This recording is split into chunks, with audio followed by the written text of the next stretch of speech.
that I'd been rejected as a woman because I wasn't good enough to carry a baby. I'd been rejected as a mother because this baby didn't want to be carried by me. I'd been rejected by Lady Universe herself. After the miscarriage, I retained a lot of weight around my stomach. I ended up doing a lot of cardio, a silly amount of cardio. The only thing I would focus on every day, every morning, is my stomach. When Mark and I were talking about pregnancy and starting a family, one of the things that I ended up saying, if this all goes to plan, I need to address the issues that I've got. And the way I would like to do that is through RNT. As new parents, we focused on Naya. We just focused on trying to survive each day. I felt just absolutely battered, just a new level of tiredness that people say, oh yeah, get the sleep whilst you can. And you're just like, oh. It makes no difference, right? You can't store sleep. I ended up training after Naya's feed at 3 a.m. As a new mum, I felt really guilty being out of the house. I am still a work in progress. You will never know if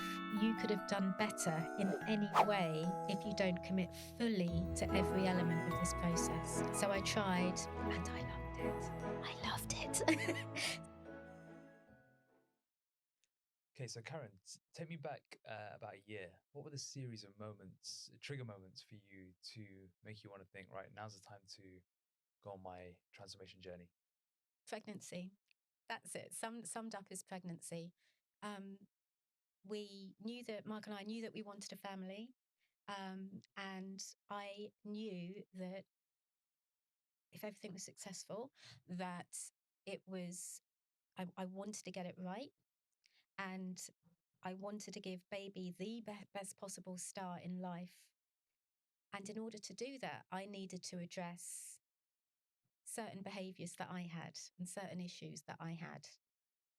And what were these what were these issues and behaviors that you felt you needed to work on before?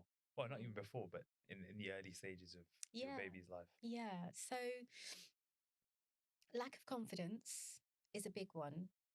And that's also linked to my relationship with food and my relationship with training and my relationship with my own self-image, my own body image, and my own perception. I think it's my perception of my body because that's essentially what it comes down to. So they were the big issues that I knew I wanted and needed to address, because it's all about, with babies and with children, it's all about the examples that we set. So I didn't want to start my new journey as a mother setting examples that were just going to set Naya up with the same issues that I had. I did not want that at all. So this was my opportunity to try and get it sorted. Yeah, and what made you choose the timing that you did? So you had Naya first. Yeah. And then you decided to work on this. What made you do it then versus, say, I don't know, before pregnancy? I think I've been working on these issues throughout my adult life, I think. But I found that I've only been able to work on them to a certain extent. Yeah. And then it gets to a point where, there are things that that make you thrive, things that you're passionate about, things that you need in your life in order to live a happy and fulfilling life. And food is always one with me. I love food. Training is also another one of those key things for me that makes me happy. And um, I knew I had an issue with how I felt physically that affected the degree to which I ate or didn't eat, and then the degree to which I trained or didn't train. So these are things that I've been trying to work on for quite some time before RNT, but the trigger and defining moment for me thinking I've got to get this sorted. I cannot keep accepting my own behaviors, because until you get something sorted, you're reinforcing your own behavior, whether that's a good, well, in this situation, it's a bad example. So I'm reinforcing, I had been reinforcing my own bad behaviors that I needed to break. I needed to break that cycle of doing that. So I've been trying and striving to do that for quite some years. And with Naya coming, with the baby coming, it was like, I need to now actually get this properly sorted once and for all. And it wasn't a case of, right, Naya's now here and I'm now going to start addressing this. I've known about RNT for years and years and years, and I've always kept, you know, I'm signed up to all the emails coming in, and I follow you on social media so I can see how the company has changed and developed, and then what you offer and how you offer the training package that you have. And it's not just a training package, it's really a holistic package. It's looking at every element. And because I'd seen this, and that has always been on the back burner in my mind, always on the back burner. It's like, okay, RNT seemed to offer this kind of all-inclusive, get everything under one shop roof kind of package. And, you know, when Mark and I were talking about pregnancy and starting a family, um, one of the things that I ended up saying at the beginning, very beginning, pre-pregnancy, was, you know, if this all goes to plan, I would like and I need to address the issues that I've got. And the way I would like to do that is through RNT, because, and then we'd look at all the marketing stuff on your website, and we'd look at how, you know, we looked at the training plan, we'd looked at the education material, you know, in as much as education's been released. And just having known about RNT and the reputation of RNT, it's like, I want to get this sorted once and for all through RNT. So pre-pregnancy, I knew it was RNT that I wanted to join. During pregnancy, so I actually contacted RNT during pregnancy. Yeah, I So it remember was way before before Naya was born. And it was in a way to line myself up mentally, say, that. this is actually going to happen. I know there are things I need to think about. If I can give myself the best possible start before I embark on the R&D journey, let's do it. Yeah. So I then got your book, and I had time, because it was all during pregnancy.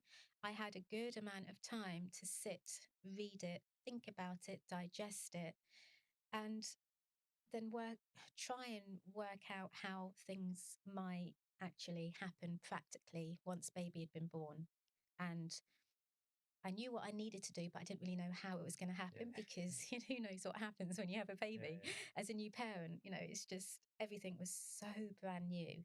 There's a couple of really cool things there. First is that you thought about your health and fitness during your pregnancy journey. And I think sometimes that gets forgotten by women and mothers until say 2 years after pregnancy, or a year or 2 years, 3 years, when you know they've gained a lot of weight, you've forgotten about yourself and your own self-care. So it's so good that you're proactive in your approach.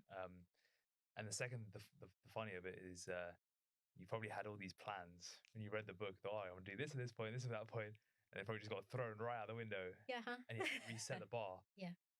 Probably, you know, once Naya arrived, but we can come on to how you achieve your transformation in terms of setting your structure up. But I want to first go back in time a little bit. And you've mentioned some issues that you came to wanting to resolve. Let's go a little bit deeper into exactly what they were, but also where they came from, and where it stems from. Because you mentioned you sort of explored some of the depths of it, but never really, you decided to get the shovel out and start digging. So let's get the shovel out. Okay, right. So this could get messy. So I think I can, having thought about where it's all come from, I think I can bring it down to three key events. There were a lot of events, but three key events from childhood that have really stayed with me. Yeah. And the first was at school. And you know, I've had some really, my years at school were really good. Generally, they were really good years. But throughout school, there were a couple of incidents where I was bullied, where I was picked on, and where there was racism. And when you're young and something like that happens, you know, you're in your informative years, and those sorts of things can leave quite a lasting impression on you. And I think that's what happened. And that's the first time I can really remember thinking, I'm different. I'm really different. And I'm being told that I'm different from people that obviously I was going to school with. And it wasn't everyone, it was a very small handful, as is the way with these things. So I think my confidence, my lack of confidence started around that time. What exactly were you experiencing as a? How old were you at this point? 11. 11 What were you? onwards. You said you were experiencing racism. What was? Oh, getting called Packy, getting called, I don't know. I mean, that's the one I can remember. At 11 years old. Yeah, Wow. 11, 12. By kids your age or older? Older Oh, kids? no, kids in my year. In your year? Yeah, yeah. So through my Wow. school years, 11, 12, 13, 14, I think that was the 4 years I'm talking about. Yeah. So during that period of time, that's when I was, I'd walk into, I remember one specific, there were quite a few incidents, but I remember one specific one where I went into a science class for our science lesson. And as I walked in, one of the kids was already in class and he was sat at his bench. I don't know what your science classes were like, but they were all really long benches and you just grab your seat. And as I walked in, he coughed or sneezed, a pretend cough and a pretend sneeze. And under his breath was Packy, Packy. And it was like, it's really, really hurtful. Yeah, of course it's hurtful. So it's things like that. And Did you grow up in a white area? yeah, it was a predominantly white school. There were a few children of color, and I was one of them. Yeah, but few enough for me to think not many people look like me. In fact, I don't. Did the others experience the same? I don't know. Oh wow. Yeah, I don't So know. who were your friends then? Were your friends? My friends were mainly. I mean, I had white friends. The ones who weren't. Yeah, the ones that weren't racist, or the ones that weren't. Yeah. At that age, you're discovering who you are. You're discovering. I don't even know how to sum it up, but you are discovering who you are. And so, in as much as I was trying to discover who I was, those or that person or those people that were being racist to me were probably trying to discover who they were as well. And I know that's a very easy thing for me to sit back and say all these years on. Yeah, and I don't know if those people even remember saying what they said to me, because a lot of the time when you can have a conversation with someone and someone can make quite a flippant remark, just a by the by remark, by the by comment, didn't really mean much to them. But the person that they're saying it to, you might hold on to that for the next 20 years, unbeknown to the person that said it to you. So there are things, that just, I don't even know where I'm going with that, but just. Yeah. So I mean, that's going to dampen your confidence in your formative years. Yeah. And you mentioned that was your first sort of experience of it. Yeah. The next experience was at university. So before uni, I went to college. I did my A levels, and again, I had a predominantly white circle of friends. I went to university in West London, and I thought, okay, there's going to be a diverse group of people, so I can actually broaden my social circle. And I found an Asian society, and I thought, oh, I might go along and just try and make some friends outside of my existing social circle.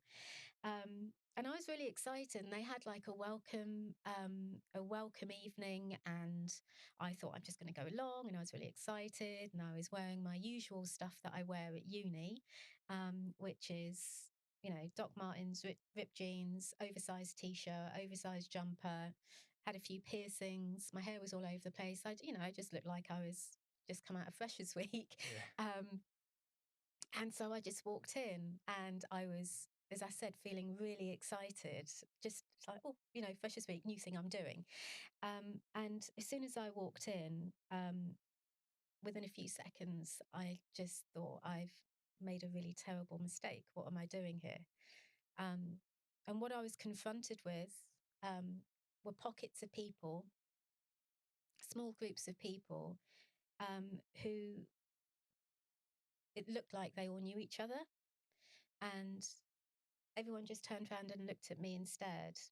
And that in itself is, someone walks into the room on their own, you're just going to have a look at them and then you'll just carry on chatting. But then what happened after that was that they didn't just carry on chatting, they just made me feel like they were talking about me. They were whispering with each other, then they were looking around at me, then they were laughing, and then they were just whispering again. And I thought, okay, you're here, just, let's register, let's put my name down on this little list. So I went to a desk, they had a little desk there. There was a guy behind the desk and there was a bit of paper in front of him. And as I approached the desk, he turned round to his group of mates behind him and he said, look at this one, who does she think she is? But he said it in Hindi or Punjabi. And I fully understood what he was saying. And I just stood there thinking, okay, this is not quite the welcome I don't know what I wanted, but I certainly didn't want that. And I didn't expect that. And so he then just looked at me and said, who are you? And I introduced myself and he said, so what have you got to offer? And that question came about because I think they were putting on some kind of event or show. And I used to do Kathak when I was little. And I thought, I'm just going to throw that in the mix. I haven't done it in years, but they don't know that. And so I just said, I can do Indian classical dancing. I can do Kathak. And again, there was sniggers from him. He was just looking around at his mates. And, I just thought, this is awful. I just want to run. I want to go away now. I want to leave. And so he said, what's your name? And I gave him my name. Again, that's not very Indian sounding. He wrote my name down and I thought, okay, well, I'm now going to step away because this feels really uncomfortable. They made me feel so uncomfortable. As I turned around to leave, I could see that he just crossed my name out on the bit of paper. Okay, that's flat out rejection in my face. It's like I haven't even left the room yet. And it's like, no, she's not welcome. She's not worth it, whatever. I then moved away from that desk and I was probably only in the room for another 20, 30 seconds. During that time, again, I was just confronted with these pockets of people that were looking around and overtly laughing, having a bit of a point, looking around and chuckling to themselves. And whether they were talking about me or not, I think they were because that's how they made me feel. And yeah, it was probably only 20 seconds and it felt like an hour. And I just left and I walked away from that event thinking, okay, I'm out of that room now, but what on earth just happened? So I've just experienced racism from my own community. I am Indian. I was born here. I'm Punjabi, and I've just experienced this from a bunch of Asian people that do not know me and they've judged me based on what I look like. That's it. That was the only thing I could make sense of. And being at uni in my first year, first couple of months, I just thought, you know what, just forget it. That's it. I'm done. I'm done trying to make friends with Asian people because that was my effort to, try and expand my social circle. I thought, that's it. I'm done. And then I had some really great uni years. But that was something that I didn't really think about until RNT. And honestly, I didn't really think about it until needing to do this podcast to really dig deep into why. I've known my why about wanting to get myself sorted, but I hadn't really looked at connecting all the dots from my childhood and adult years to work out where I got to, the position I ended up in. So that was a second event, key event. Yeah. And the third key event was in a previous relationship, I miscarried. And again, that just felt like rejection again, that I'd been rejected as a woman because I wasn't good enough to carry a baby. I'd been rejected as a mother because this baby didn't want to be carried by me. I'd been rejected by Lady Universe herself, you know. And that ended up just staying with me for years and years and years. And that relationship broke down. And, you know, that final, icing on the cake was that I'd been rejected as a wife. And I was in a bit of a mess after all of that. And thinking back now, it was, I think, the miscarriage that resulted in my unhealthy relationship with food, training, and body image. And I think that all started with the unhealthy relationship with body image. How is they linked? So I think you, as a girl, you either have a really flat stomach or you've got a bit of a natural curve. And I've always had a bit of a natural curve. And I've never been bothered by my natural curvy tummy pre-miscarriage. It was just part of me. There was no issue there. It wasn't even on my radar of anything. It was just me.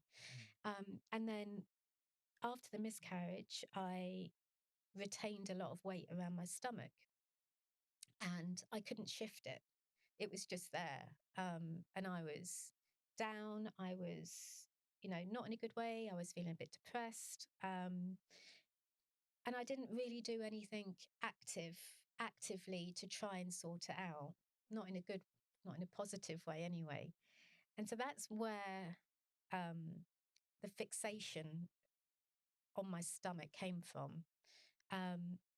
Having extra weight there and then associating that extra weight to having miscarried.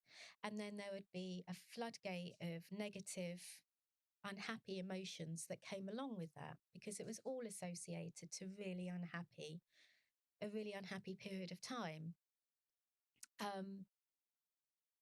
Then eventually what happened was I ended up training. I ended up doing a lot of cardio. I just did a silly amount of cardio, what I would consider now to be a silly amount of cardio. I wasn't nourishing my body with the amount of cardio I was doing.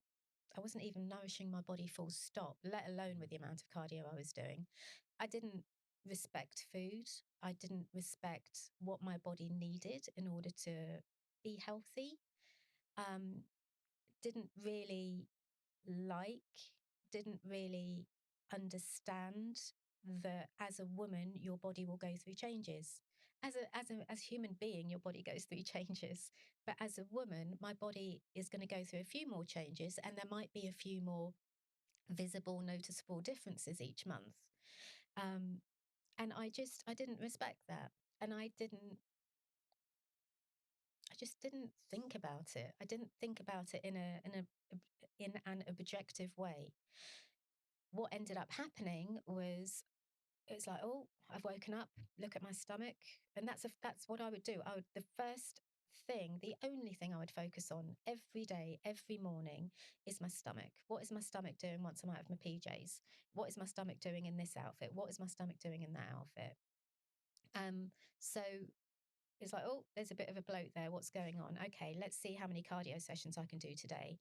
So I was doing, my cardio then was predominantly spinning. So I do 3 sessions a day around my working day. Wow. And then I would also be trying to fit in circuit sessions. It's completely unnecessary, and it didn't achieve anything. It didn't achieve anything then, and it's certainly, I know now with the education I've had and got, it just is doing more harm than good. What was going through your mind? Like, that's What, a serious amount of exercise and yes, time. yeah, it was, and it was okay. So I've got a bloated tummy, so I need to try and work it off. I need to try and work it off. That's what was going through my mind. I need to try and do something about this. What can I do? Okay, well, I've got these cardio sessions I can do before work, at lunchtime, and then after work. And so that was the training side of it. I don't even want to call it training because it's not training. It's just really, really just an unhealthy behavior, but I'll call it training just for this purpose. Yeah. Do you think you had an eating disorder? No, Okay. I don't think I didn't suffer from anorexia or bulimia, Okay. but I think I had a disruptive relationship Yeah. with food. Yeah. So it was skewed. It wasn't Were you right. binging on food, or was it more you were just restricting and? Just restricting. So I would end up picking at food, Yeah. or I'd skip meals. Got it. If I picked on food, I was picking on the wrong stuff. I wasn't even picking on the protein in my meals. I was picking on, I don't know, a pea, a bit of lettuce, a bit of cucumber. Oh wow. Okay. So So I was, just yeah, it was not right. not giving your food much. Not No, giving your body much food. no. But then Quality nutrition. I would still eat. I would still eat. So I wasn't anorexic. Yeah. I didn't have a problem with eating a meal, or I'd have a shake, or a smoothie. But you can't live on smoothies. I couldn't live on smoothies because my digestive system didn't like it. Yeah. Um, and then that in turn, so because I would pick on food and it wasn't healthy food that I was eating, it might be, really salty. And because it was salty food and that's all the only nourishment that my body was receiving, you know, there was probably quite a bit of salt, say, on my chips, on my fries. And the next day, my bloat would be even bigger. There'd be a lot of water retention going on, which meant, oh, okay, so let's see how many cardio sessions I can fit in today. Yeah. So it was this really bad cycle of, how I perceived myself to look, and that relationship that I then had with training and food and eating. If you don't mind me asking, how old were you at the point of miscarriage? I'm really old. I don't know. 20s. You in your 20s. I think Okay. 20s, late 20s, mid to late 20s, I think. What was the gap between Naya and the miscarriage? Many years. 20? Okay, wow. Yeah. Yeah. A long time. So you were carrying that for a long time then. Yeah. The reason I'm asking is I wanted to kind of find out how long were you experiencing this cycle of living? Was it a year or was it many years? And it sounds like it was. I think it was many years, but I've had coaches and I've had PTs, and they have had, they've helped me with nutrition.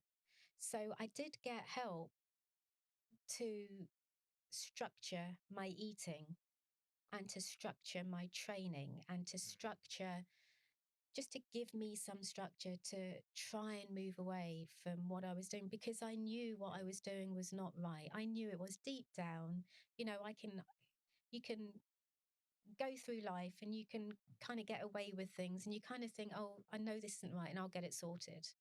And the point at which you know something is not right and you don't take action, you're reinforcing that negative behavior.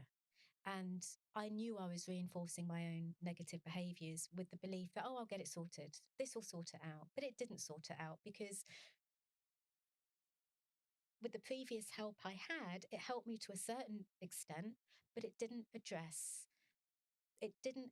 the fact that I had some deep rooted issues that I hadn't really, really gotten to grips with. Did you know you had these issues at the time? Well, I knew I had an issue with, I knew I didn't always feel great about myself. Mm. I knew that I always questioned the food that was in front of me. I would eat it, but sometimes I wouldn't be comfortable eating it. So we're now getting kind of past that initial cycle of so getting past that initial cycle of really bad behavior to the point where I'm trying to do something about it. And so yes, I did know that I had issues, but was I able to identify them and talk about them as coherently as I am now? I hope I'm making sense. Yeah. No, I couldn't. Was I able to piece everything together back then to try and work out the source of why I ended up that way? No, I wasn't able to do that. Um, I was able to help myself to a certain extent. And, um, with any kind of issue or problem that you feel or experience, um, you can try and get to the bottom of it in as much as you think you've reached the bottom of something. And part of that process, I think it's like an onion. So the top layer of an onion is, it could be the sharpest. It causes that immediate physical reaction of, red eyes, bloodshot eyes, watering eyes. Depending on how close that onion is to your face, it can end up making you feel really hot and really flushed. You can end up with, a heartbeat that starts to race.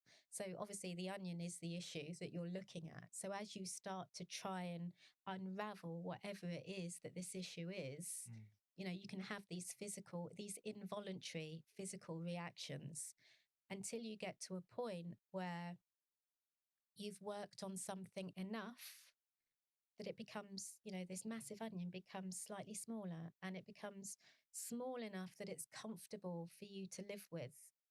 And it's comfortable for you to not have that physical reaction. So it doesn't feel like a punch in the face anymore, that you can walk around with it. And it's like, oh, generally I'm fine. I'm fine generally. Yeah. How are you, Karen? Yeah, I'm good. You're at that level of acceptance of something, of an issue. In retrospect, and I'm going to say it again, in retrospect, at that point where you know that that you're still doing behaviors, you're still going through behaviors to whatever degree. So not as bad as it was in terms of skipping meals and picking at really, really unhealthy food. That I still had issues when I looked at my food, and I still had issues when I looked at my stomach. I still didn't feel comfortable.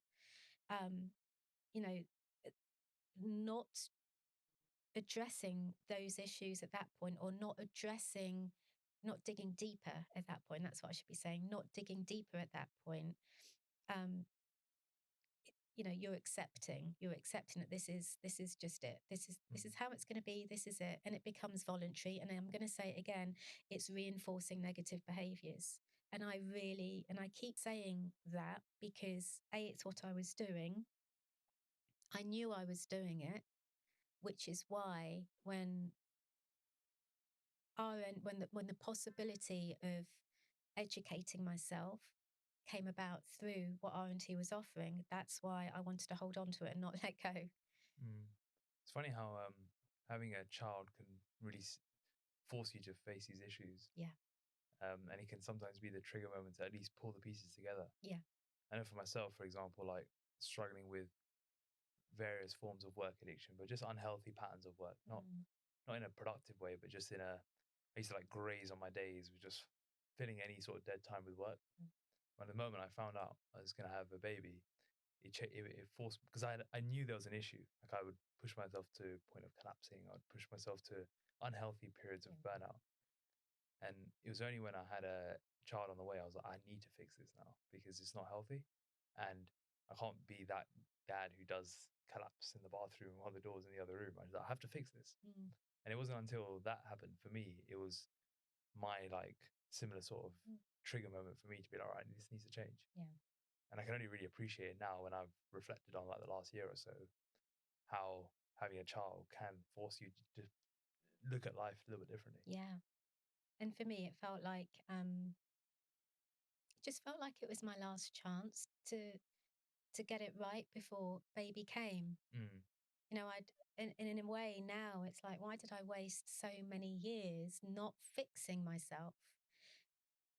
And then the other part of me says, so I've got a little committee that goes on in my head. The other voices in my head say, well, you know, don't be so hard on yourself because you did what you could. You tried to fix yourself in as much as you could. You went and sought help. You talked to people. You shared experiences, and all of those things really help when you're suffering or you're going through something. You just need to talk, you need to share. Um,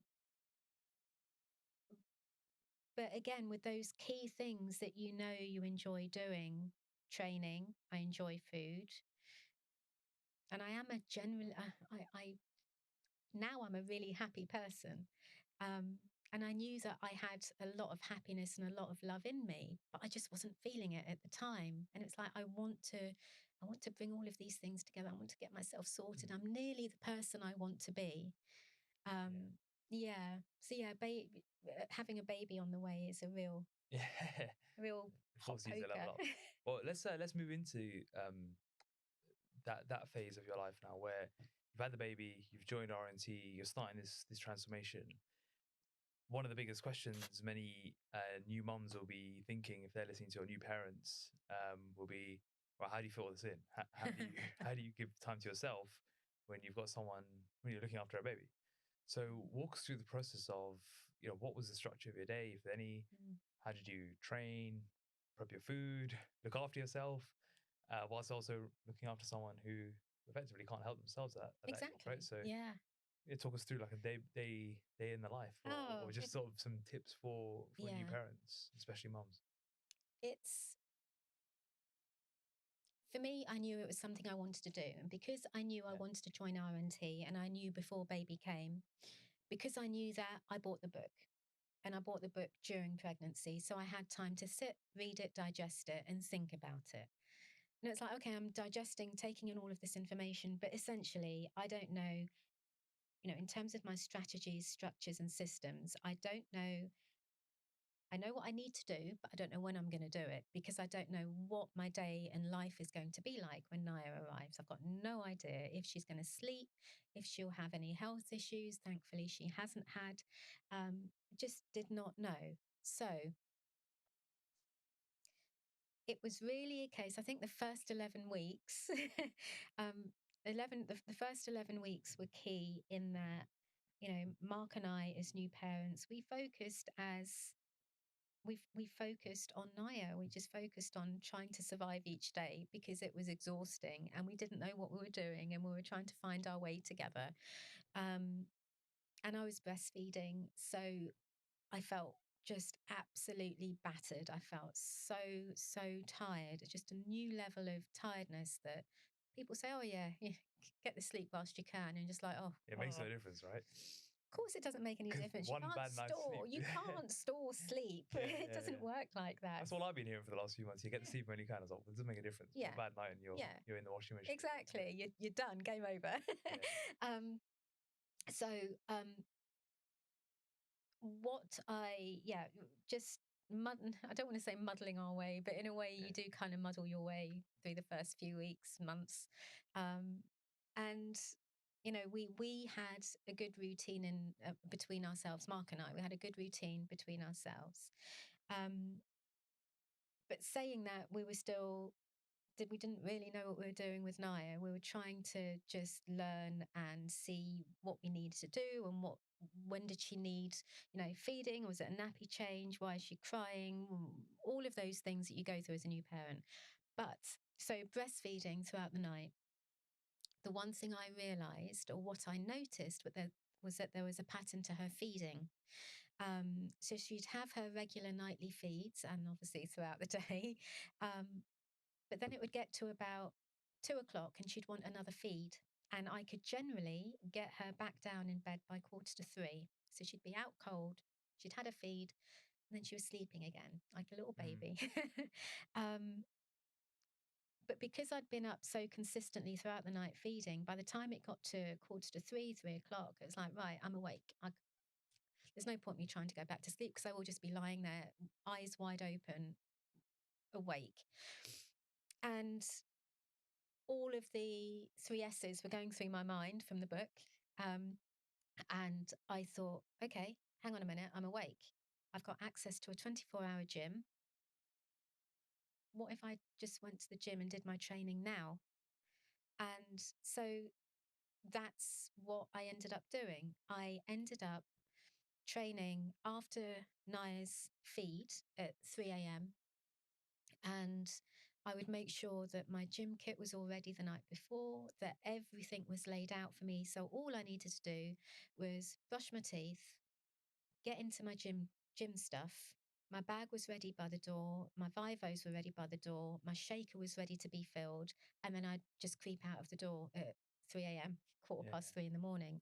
And the gym is only a mile away. And when you're, I don't know what it's like. I don't know what you found it to be like with being a new dad, but as a new mum, I felt really guilty being out of the house in case anything happened. I mean, Mark's more than capable, but I just wanted to be there. And so I would drive to the gym. It was only a mile away, but time was of the essence. I needed speed. I needed to get the gym. I needed to get my workout done, and I needed to get home as quickly as possible. So that's how I did my training. So I trained around Naya's routine, and of course, routines change as Naya grows. And for that period of time, it worked beautifully because it meant that I would go to the gym, I'd do my session, I would shower at the gym. So by the time I got home, the household was still asleep. Everyone was still asleep, and it was so quiet. It was like, this is amazing. This is working. What I would do then is actually go onto the RNT app. I would do that day's education if it was on that day. So it's on three, you have, your 3 sessions a week. I would look at the education. It was only 5 or 6 minutes, so it didn't really make a difference. I would do that. I'd make my notes on what I've just watched and read. Then I'd climb back into bed. And I'd go back to bed because what else am I going to do? Everyone's still asleep. I've probably got an hour before Mark's alarm goes off.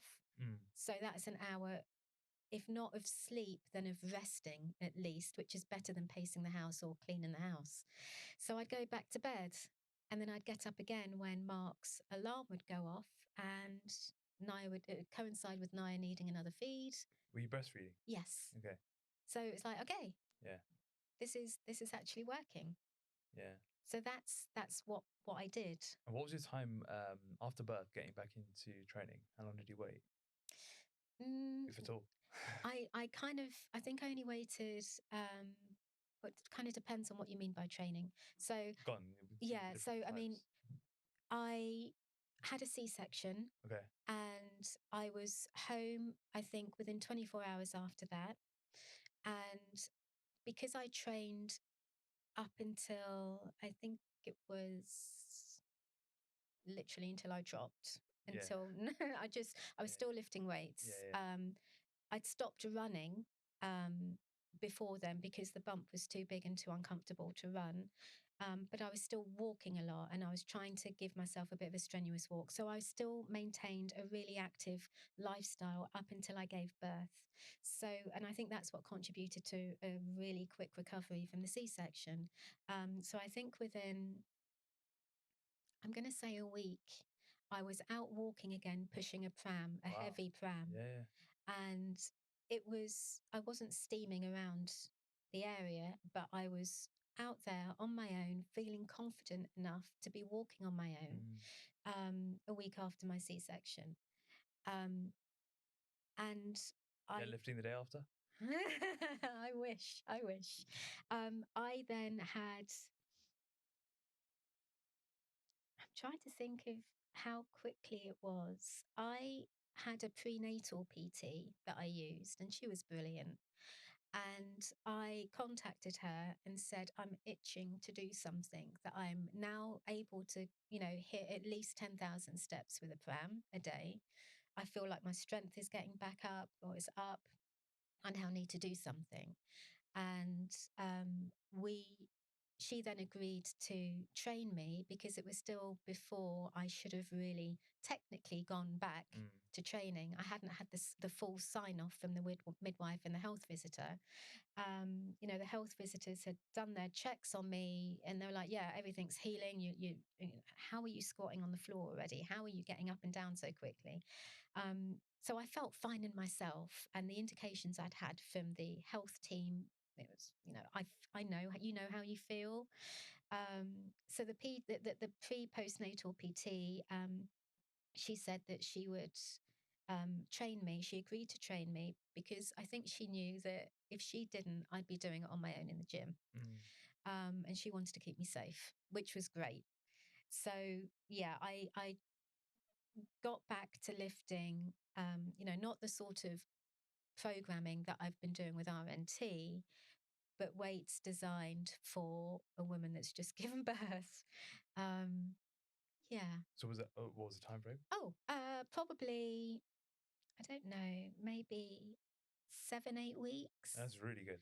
Yeah. Very impressive, especially for a C-section. Yeah, but I think it's a testament to the fact that training before pregnancy can really help with the recovery. Absolutely. I think it's such an underestimated game changer. Yeah. For pregnant women. Absolutely. And like training before you even get pregnant exactly. is the key thing. That's the key thing, because what they always say, don't do anything new once you fall pregnant. Yeah. So if you did nothing before pregnancy, what you can do, I think the scope of that will be quite restricted. Certainly not to start lifting weights for the very first time, but you're absolutely right. I think training pre-pregnancy is key to a good recovery, and then, not just a good recovery in terms of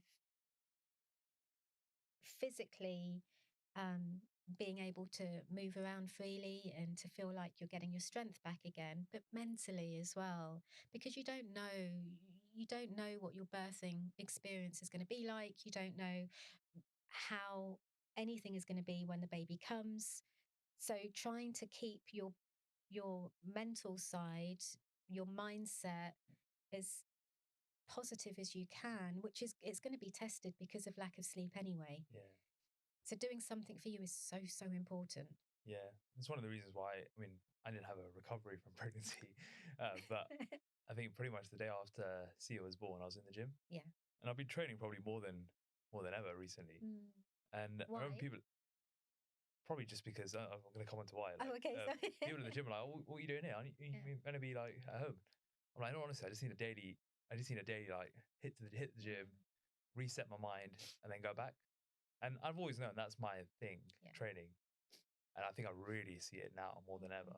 It's the need to just train, have my time, and then come back, and then I can do what I need to do, whether it's for work or whether it's for the family. Yeah. And it's just been amplified. Even if I haven't had that much sleep, I'll just turn up and to be honest, it's one of those things where firstly you do get used to it, which I'm realizing you do get used to it. But also once you start training and you start warming up, you kind of forget about it, don't you? And you often hear that thing of the hardest thing is just getting into the gym. Yes. That literally is it. If you just get into the gym and do a warm-up set, you probably have a good session. You just need to get there. Yeah. That's absolutely right. Yeah. As long as you communicate with your partner about when you can go, and that's the only thing I need to do, just make sure, all right, this is the time I'm going to go. Yeah. Then everything else is fine. Yeah. And I'm talking about it from a dad's perspective, but yeah. from a mother's perspective, it's a lot easier for me. But then I found the same thing. So even though I was absolutely exhausted, and even though it was like, I've had, at best a couple of hours sleep in between feeds throughout the night, and I feed during the day, and I'm doing all of this during the day, and I'm starting my day at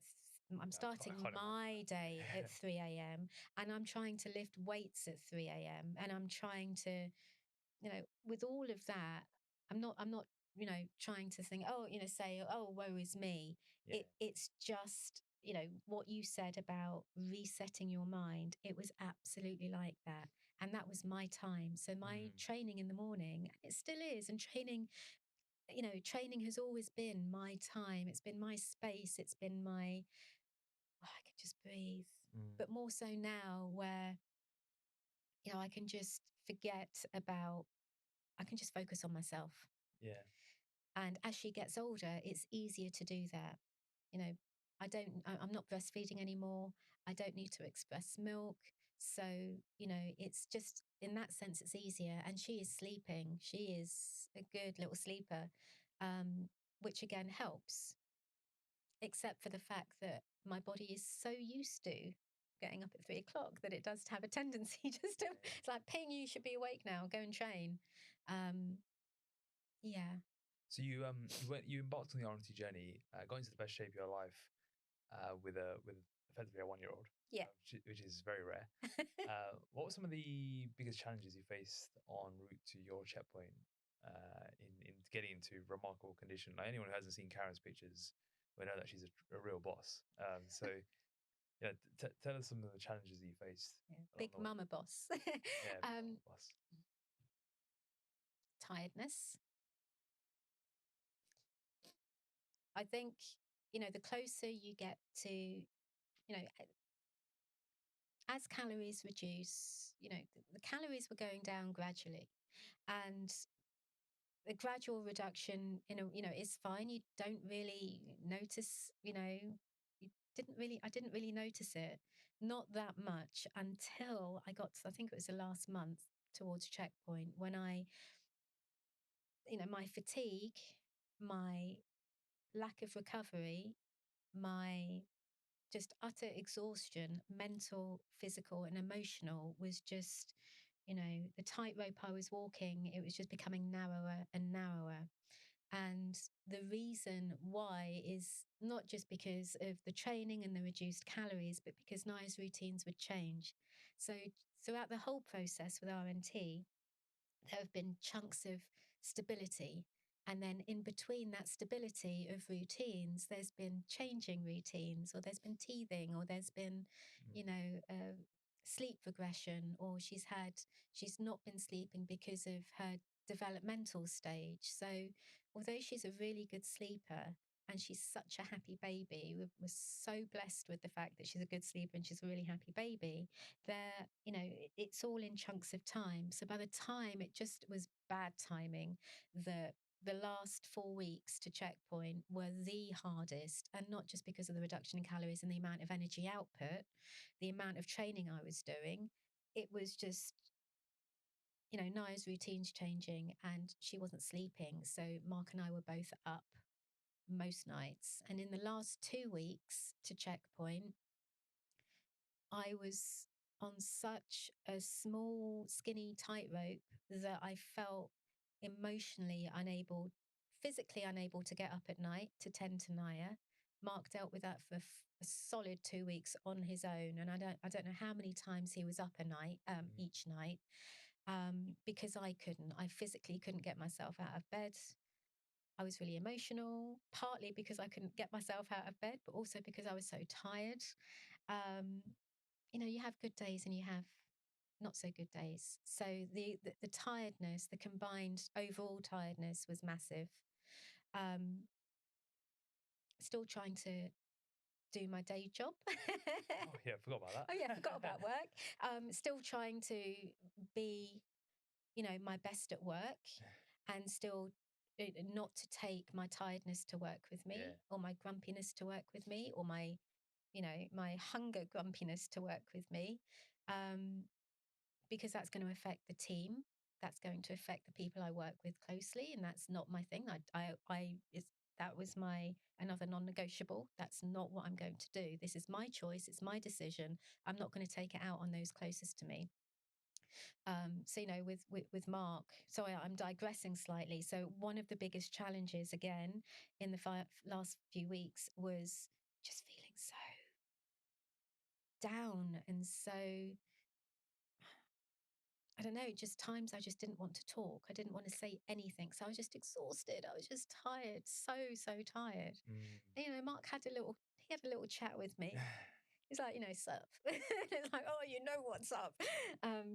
And, you know, he'd have an honest, open conversation with me, because we've always had an open dialogue with each other. And, you know, on one particular occasion, I remember him saying, you know, you kind of flew off the handle a bit at the joke I made. And he did make a joke, and in any other time, I would have laughed my pants off. But because it was probably a week before checkpoint, it was not funny. You don't make jokes. You do not make any jokes about anything. And, he just kind of said to me that, if that's how it's kind of going to be for the next week or so, I don't think I'm going to be able to, because he's a funny guy. So I don't think I'm going to be able to say anything to you because you're kind of misinterpreting everything I'm saying. And so he was keeping me in check. Which is what, it gave me, it was like a bit of an eye opener. It's like, I am now beginning to take this out on Mark, and that's not what I want to do. So I had to check myself and get myself back in, right, sort yourself out, and remind myself that this is a choice I have made. I'm doing this for me, and I'm doing this for my family. I can't be taking it out on my family just because I'm in the last couple of weeks of a really hard fat loss phase. It's one of I think that's where most of the self-development and the personal development comes, and the growth comes from this process, because you have to learn to really manage your emotions, manage your thoughts. You haven't got much input from food, and you're on, your calories are lower, your energy expenditure is higher, and you've got to pull yourself together mentally. And as you said before, it's getting to the gym. So there would be times that my, at this point, I didn't need Naya to wake me up for my 3 o'clock gym stint. I needed an alarm to wake me up. And the number of times I would try and talk myself out of it, it's like, I don't need to go right now. I can go tomorrow. And then I just, my eyes would be, no, you are getting up right now and you're going to the gym. You're getting this done. You're getting it done now, because you know that it's not going to happen later, because life happens. This is your time. Take it. And that's how confidence is built. If you circle it back to the beginning, confidence was a big driver of you wanting to do this. The reason why, and we'll come on to this, but the reason why you may feel more confident now is because you said yes to yourself in moments you don't feel like it. No one wants to train at 3 a.m. when you're exhausted from having a 1-year-old. You did that every single day, or every time you needed to do it. And that builds internal confidence because you're doing things you didn't think you could do. That's where it comes from. And let's talk about the process of RNT itself, and what has the process been like in terms of the actual RNT ecosystem to allow you to experience the growth that you have on this journey? It's all there. It's, you talk about a blueprint, the RNT blueprint, transformation blueprint, and it really is a blueprint. So you've got the expertise. You've got so much expertise under one roof. It's unbelievable. And globally as well, which is just incredible. So you've got a blueprint, you've got the expertise, you've got this, what really pulled me in was the magic trio of expertise for nutrition, expertise for training, and expertise for mindset. And it was that magic trio that really pulled me in. And RNT there was the gel and the magnet, bring it all together for me. So you have this structure in place that you are handing to people on a plate, and you can take it, or you can put your arms around it and you're saying, right, I am really taking it, and I am really going to throw myself into this entire process, because this is my last chance I've got before baby arrives. If I don't give it 110%, I'll never know. I'll be kicking myself however many years down the road. I did not want that. I'm not that sort of person. Not anymore anyway. I'm like, if I'm setting my mind on something, I am going to do it. So I knew I needed to dive in head first, and I wanted to dive in head first, and I wanted to embrace everything that RNT had to offer. And it was brilliant. The whole process was absolutely brilliant. The curriculum's fantastic. It covers all the elements that I think you need to educate yourself. And that, of course, was a massive part for me, bringing it all together, understanding why understanding how to reframe things if they're, if life isn't going your way, understanding why food is important. And of course, food's important, but really understanding how is this going to physically help me? How is this going to help me train? How is this going to help me lift more weights? Understanding that recovery is absolutely crucial. So you had all RNT offered all the elements there, and it's really up to the person. It's really up to you on how much you take it all on board. And you can either dip your toe in or you can dive in head first. And I went in head first. Um, in terms of community, RNT is really big on marketing community. And I talk about a cohort. It's like, what's this about? Um, and I thought, okay, something I read in the social media posts was how you had noticed that those people that really, really dived into the cohort and committed fully to the cohort, some of those people, and most of the people, have had the best transformations. It's like, okay, that's probably just a marketing spiel. That's what you do in your marketing FOMO stuff. And I joined and I was part of this cohort. And although I like to talk one on one, I don't openly like to share things with people. I'm happy to share, the happy feel good stories, but anything beyond that, I don't know these people. Why would I want to divulge anything other than a happy feel good story? Um, so I was really hesitant, really hesitant. And that was something that I didn't really want to deal with. I didn't want to have to share my journey with people. Why would I? Why would you do that? Strangers, why would you do that?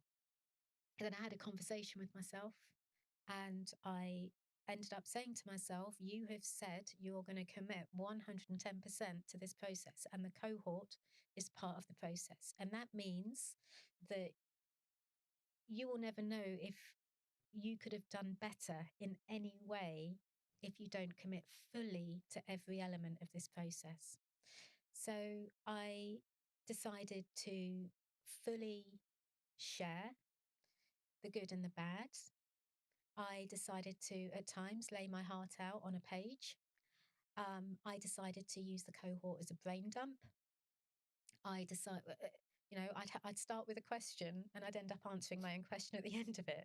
So, everyone in the cohort would just have this whole, if they read, and they did read my sometimes very long posts, they could see how my mind would work. And what I ended up saying to myself is you commit, you share as much as you can. And if you don't like it, then pull back a bit. But you're not going to know until you try. So I tried and I loved it. So everyone in the cohort, thank you so much, because the support from that cohort was incredible, and it still is incredible throughout the process. So it's really weird because you're supporting people you don't know. And it's like, what have you got in common? And it's like, well, we've all got RNT in common, and we've all started this journey at the same time. And we're all experiencing probably the same thing, but we've all got slightly different ways of managing it, or different ways, have you tried this? One of my big things at the beginning was I had been drinking chai tea, which is so calorific. And it was like, I really want my cup of chai tea. And I remember having a coaching call, and Ed said, yeah, that's about 70 calories. So you need to knock off 70 calories from something else. And he did say, at the moment, that's not going to be an issue. But when those calories are really reduced, are you really going to be wanting to knock 70 calories off? It's like, oh, but I like the sweetness, I like this. And then, someone in the cohort, Rima, thanks, Rima, she said, have you tried X, Y, and Z? And so I started trying, this particular black tea with the 0 calorie. I just hadn't thought of this because it's not something I'd looked at in the supermarket before. So the amount you share, you can really get some, valuable support and experience shared experiences, and you get invaluable support through that. And you find you want your cohort to do well, and you're picking them up when they don't feel great, when they're having a really tough time or a really bad day, or they've slipped off the wagon a bit and they've eaten off plan. And the community, the sense of community is incredible. And then it gets to a point towards checkpoint where you kind of rely on that a little bit, because you're so depleted in every way. And you've got like your team, and they are your team. We're each other's teams within the cohort. Um, and in terms of accountability systems, and that's what we're really talking about. That's what I'm really talking about now, because the conversations I'd have with myself at 3 a.m. where I was like, oh, I don't have to train today. Part of that accountability system is, I'm not going to let myself down. I'm not going to let Mark or Naya down. And I'm not going to let this cohort down, because they are it's like they're my people. They're my people now, I don't want to let them down. So that was a real surprise for me, how much I've learned from them, how much I've needed them. I thought I could do it without the cohort. Um, but I think I've gained as much as I have, because I've been really open and honest and transparent, more than what I wanted to be. And that also feeds into, how this whole process has changed for me, because it's making me more confident to speak out.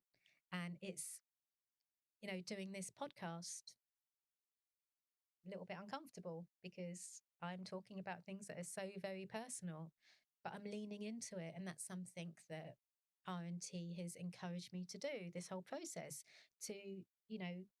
I know that I can get through really physically a very difficult period of time through the grind. Mentally, I know that I can talk myself out of talking myself out of not training, that I can talk myself back into training. So I know mentally I'm strong. I know that emotionally I found a way to be resilient through those last few tough weeks. And I've had to keep myself in check. And when I haven't been able to do that, Mark's done that, and I've taken that on board. And it's like, okay, right, I'm back on track now. I'm not going to take it out on you. But the other thing is, I found myself leaning into discomfort now. So I'm getting used to being uncomfortable physically, mentally, and emotionally. And I'm more comfortable leaning into it. So doing this podcast, I'm a little bit more comfortable. It's not something I really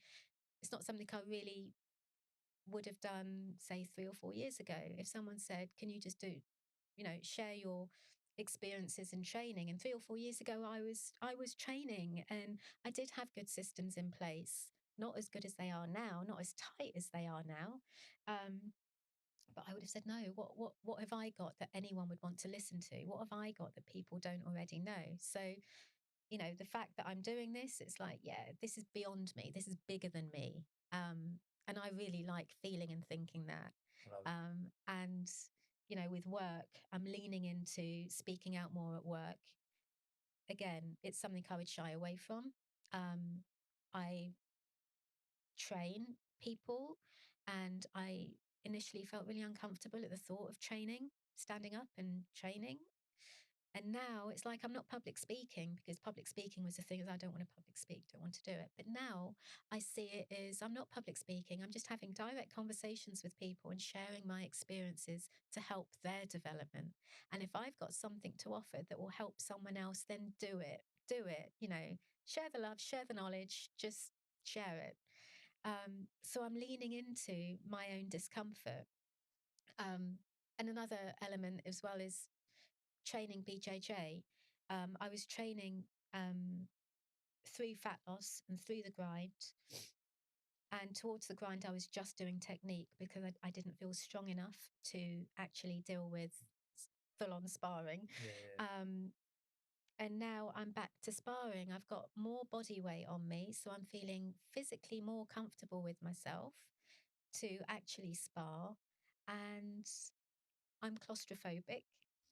So having someone's weight on top of me can make me feel really panicked, but I'm just getting on with it, because I know that no one is out to hurt me. And if I get so uncomfortable, I'll just tap, and that's it. I'm safe. I'm in a safe space. So I've learned this whole process has, I knew about reframing before, but I'd forget about it.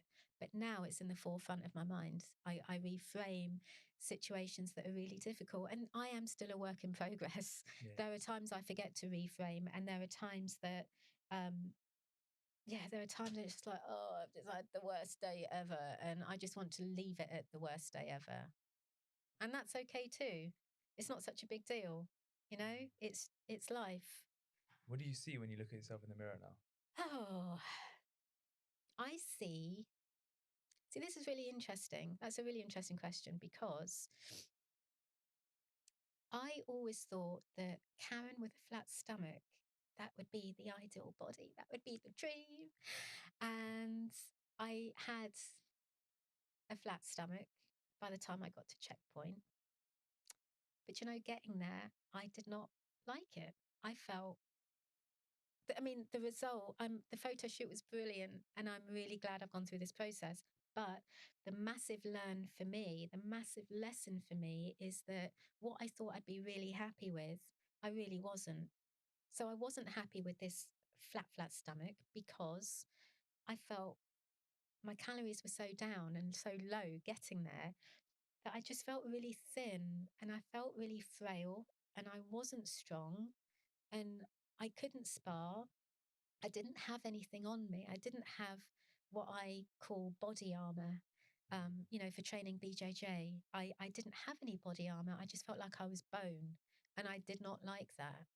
And something in terms of my own mindset that I was, talking to Mark about and talking to Shona about, Shona, coach RNT, obviously, was how to transition from fat loss to the next phase of increased calories. Because although I didn't like having a flat stomach, I liked being little, I liked being small, but I didn't like the fact that I couldn't train properly, and I wasn't physically comfortable because I was so little and so small in comparison. And talking to Mark, it was like, well, you need your armor back so you can do BJJ, because that's what I want to do. And it's like, yes, it is body armor. And that's how I see the extra calories. And that's how I see my body now. So when I look at myself in the mirror, I've got a nice bump for stomach. I've got my bum that's coming back. But I see myself as a woman as I should be. That my bump, my tummy, I say my bump, my no, not pregnancy bump. My curved stomach, my roundy tummy. That is how it should be, because I am a woman, and as a woman, I know that I will go through hormonal changes through the month. I will have a bit more water retention now and again, and that will affect how big my stomach looks. And I would never have said that however many years ago. Yeah. And I don't get grossed out when I look at my stomach. It's not all about my stomach now. I think the key message here is that the point you get into the best shape of your life is different to where you stay in shape for life. So I talk about getting in shape and staying in shape. Yeah. Getting in shape is you're entirely focused on the aesthetics, and what you do to get there is going to be your personal development and growth and learning, so you can take forward into the next phase, which is where you're trying to crack how you stay in shape. Yeah. When you stay in shape, you're trying to marry three things, not just looking your best, but feel, look, and perform your best. And where that sits is different to the moment where you're actually absolute peak. And accepting that difference is the big part to actually being able to stay in that difference. Yeah. Because I am 78 to 80 kilos when I'm in my year-round lifestyle solution. But when I'm bone dry on bodybuilding stage, I'm 70 to 71 kilos. That's when I look impressive in those photo shoot pictures. But I don't feel good. I'm on low calories. I'm not that strong. But no one tells you that. Yeah, as in, absolutely. Yeah. I mean, for a moment I was thinking, yeah, they do. But then I realized, no, they don't. Not in the mainstream anyway. Yeah. Not in the mainstream. Yeah. I'm just, I'm stuck in my bubble of RNT, and this is what we're trying to help you guys with, right? It's like, get in shape, not because of the aesthetics, which is what people come for, but really to learn how to do the next bit. Yes. The point isn't to get in shape. The point is to stay in shape. Yeah. And if you can crack that and you can build a lifestyle solution that sits around it, that framework, you can start disassociating your identity with what you see in the mirror. Yeah. And you build your identity around something bigger in your Yeah. life. And I think that's where you're now moving into. Yeah. And it's really interesting because something that I've struggled with moving to investment is, and I was only talking about this with Shona this week or last week, I absolutely want increased calories, and I'm loving the fact that I've got more meat and weight and armor on me. I love it, absolutely love it. Yeah. And it's helping with my training, and all my performance indicators with training are going up. My cardio with sparring, oh, brilliant, absolutely brilliant. It's like this is happening. This is now happening for the investment phase. This is happening, and that's really, really exciting. But there seems to be a disconnect in my own mind between why I'm weighing myself in the morning every day when my focus isn't fat loss. And because in my mind, I weighed myself every morning for however many months, from July through to March. I weighed myself every morning with the idea that that number is coming down, and it would come down. Great. Now the number is going up, and I don't know. And in my own mind, I don't know where. I don't want to end up so overweight and lose everything that I've worked towards. That's why you measure. So you can track, but also you know how your body's responding to increased calories. So go on. But how do I know what is an acceptable level? How do I know what's right and normal? Yeah. So there's a few. This is a really good question, because once you get to your checkpoint, let's just use some arbitrary numbers. 50 kilos is a checkpoint. Let's say 45, because then that was where I was at. Okay, fine. Let's say 45 kilos is your checkpoint. And then what you need to do is you come up, because that's not the place you can stay at, realistically, without sacrificing your lifestyle. So let's say you go 45, and then it's all right, 46. How does that feel? What does that look like? Still not enough. 47. And then it's just 48, 49, 50, wherever that may be. And at each little marker, you're using the weight to gauge how that feels, how you look, and how you're performing. And when you get to the point where all three are good, that's when you know you're at the right point. If one's out of whack, you probably haven't found it. So you should be at the point where your energy is very high, your cognitive thinking is very clean, your performance in the gym is good, that your strength is always up, your cardio sessions are great, you're not thinking too much about food, which is another good one to think about. You haven't got that lethargy. So when all those things are working well, that means you're feeling and performing well. Yeah. That's when you probably have a sweet spot of your body weight, where is usually a bracket, and it's usually a bracket of 1 to 2 kilos. Like, for example, if I use my own one to speak from, I know I've gone from 70 all the way up to 90, and I've explored all those, how they feel. I know I'm strong as hell at 87 kilos, but I look like a mess. And my cardio is poor. I don't feel good, but for pure bodybuilding and getting stronger, great. And I know now pretty much anything above 80, I'm great from a performance perspective, but from a feel and look perspective, I don't like it. So for me, I've found that my sweet spot where I can get strong, not the super strong, but get stronger, feel good, not worry too much about food, have a good social life, not have to restrict anything, is literally a 78 to 80 kilo framework. If I want to get shredded, I know I need to go lower. Yeah. So the reason why body weight, I still use my body weight I still track my body weight, is firstly to keep me in check, but also to understand like where I am in that sort of search. So for you at the moment, you may be sitting at a body weight that may be working for you right now, but may not work for you in a few months' time. And you're probably still quite early on in that discovery phase of what your sweet spot is. It took me years to find it. Yours won't take years, but it will. I tried and failed at many things. Yours won't take years, but you will have a searching period of trial and error, of figuring out, how do I make this a sustainable lifestyle solution that I can have year round? Yeah. Yeah. And something interesting that Shona said to me that I hadn't even thought about was as my calories were coming down and as my weight came down during fat loss towards checkpoint, I was keeping a mental note of when I felt good and when, my performance, like, oh, I really like this range, this little bracket, I really like this. I'm going to remember this coming back up again because I know that is what my sweet spot is. I thought that was my sweet spot coming back up.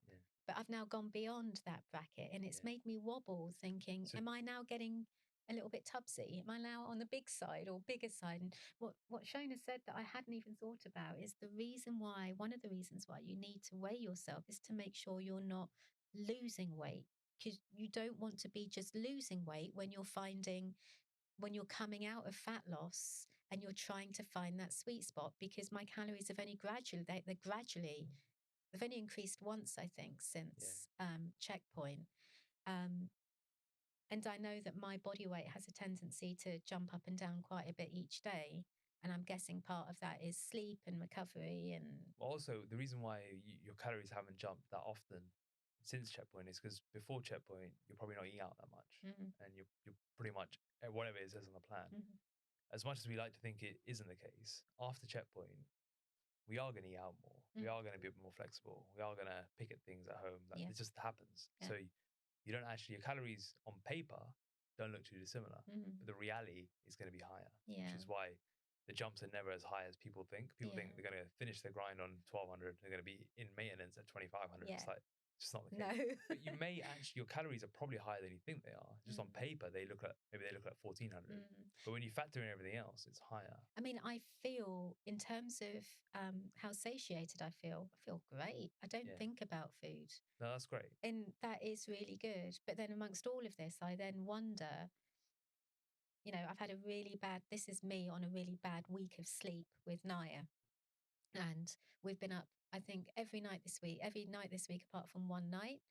And then I think, how much is that affecting my recovery and my digestion? Because I felt so bloated. And that's not old school bloated, and that's not my old school interpretation of bloated. It's like from here outwards, I was just so bloated. And I also last week changed one of my food groups in my plan. So I went from potatoes in the evening to pasta.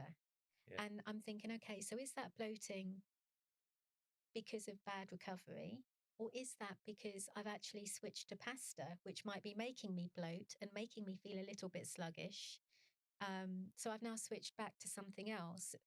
So in fact, I guess what I'm saying is, I know it's a learning process, that I'm trying different things. So one of the reasons why I eat most similar foods most days, there's an element of decision fatigue. There's also an element of, I've done a lot of trial and error to know what I feel good on. Yeah. And now I pretty much know when I see something on the plate, is that going to make me feel good or not? Yeah. If I'm at a restaurant or anything, and I know which foods make me feel good and not good. So this is another part of the investment phase that people need to embrace, and that, there's going to be a chopping and changing. There's going to be things like you're experiencing right now, because you can do trial and error with awareness. Before, you didn't know what good felt like. So when you switch from potatoes to pasta, you probably didn't even notice it. Whereas now you know what good feels like. You know you feel good on potatoes. You try pasta, doesn't make you feel good. Okay, cool. So I know that thing could be one of the reasons why. The other thing I just want to touch on is, when you're coming down, you will notice sweet spots that are always lower than the actual ones. For example, in my frame of reference, if I start a diet at 80, finish at 70, I always feel really good on the way down, between 74 and 76. Every single time without fail, I'm like, this is the sweet spot. The reason why you feel really good on the way down is because you're ticking every single box. And you can drag out that feeling of amazing for longer before you go into like that lethargic state. However, when you come up, every time I come up in that frame of reference, when I'm in 74 to 76, I feel good, look good, perform good, but I'm thinking a lot about food. And that means it's not high enough. And I find it harder to stay at 76 than it is to stay at 78. If I stay at 76, I have to restrict things a bit more. I have to keep an eye on social occasions a bit more. And for me, that's not worth the trade-off. I look significantly better. I actually probably do feel better from a cognitive perspective, but the overall lifestyle element isn't worth it. So it's interesting you said that, because when you are on the way down, you will notice sweet spots that you think, oh, this has got to be it. But when you come back up, it's actually probably a little bit higher than that. Yeah. But not that much higher. Yeah. It's so interesting. There's so much learning. As I said, I'm a work in progress, but coming out of this, being in the investment phase is just another part of that education, which is, it's just invaluable, having the support and guidance through RNT to be navigating all of this. So to finish off this podcast, what's next for Karen? And any final words for the listeners or watchers of today's podcast? So, what's next for me is to continue what I'm doing and to get back into BJJ. I am back training, but not as much as I want at the moment. It's just balancing Naya routines and the rest of it. Um, but yeah, that's the exciting challenge for me: how to increase my training sessions and sparring sessions. Um, and in terms of last words, and it's not just aimed at the mums to be or the mums out there, it's aimed at any parent, I think, and any person that is thinking about it, that if you want it, take it. If you want it, do it. Just get going on it. Um, as a parent, it's really easy to put yourself on the back burner because you've got this tiny bundle of just love and joy that is so dependent on you that it's easy just to think, I'm just going to focus on this tiny little person and focus on that tiny little person, but also focus on yourself. Because, as a parent, you want to be the best role model for your child, whatever age they are, whether they're a baby, a toddler, or teen.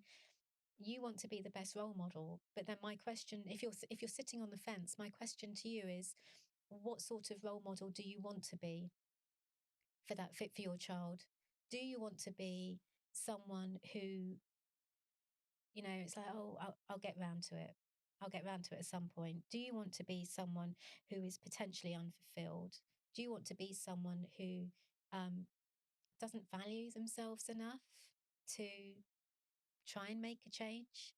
Um, do you want to be a role model that, where you're potentially unhappy? Or do you actually want to be someone that is going to try and make a change, to try and make things different for yourself and your family, where you do prioritize yourself, but you also show that it's possible to prioritize yourself and your family, that you're not letting something slip, you're not dropping a ball.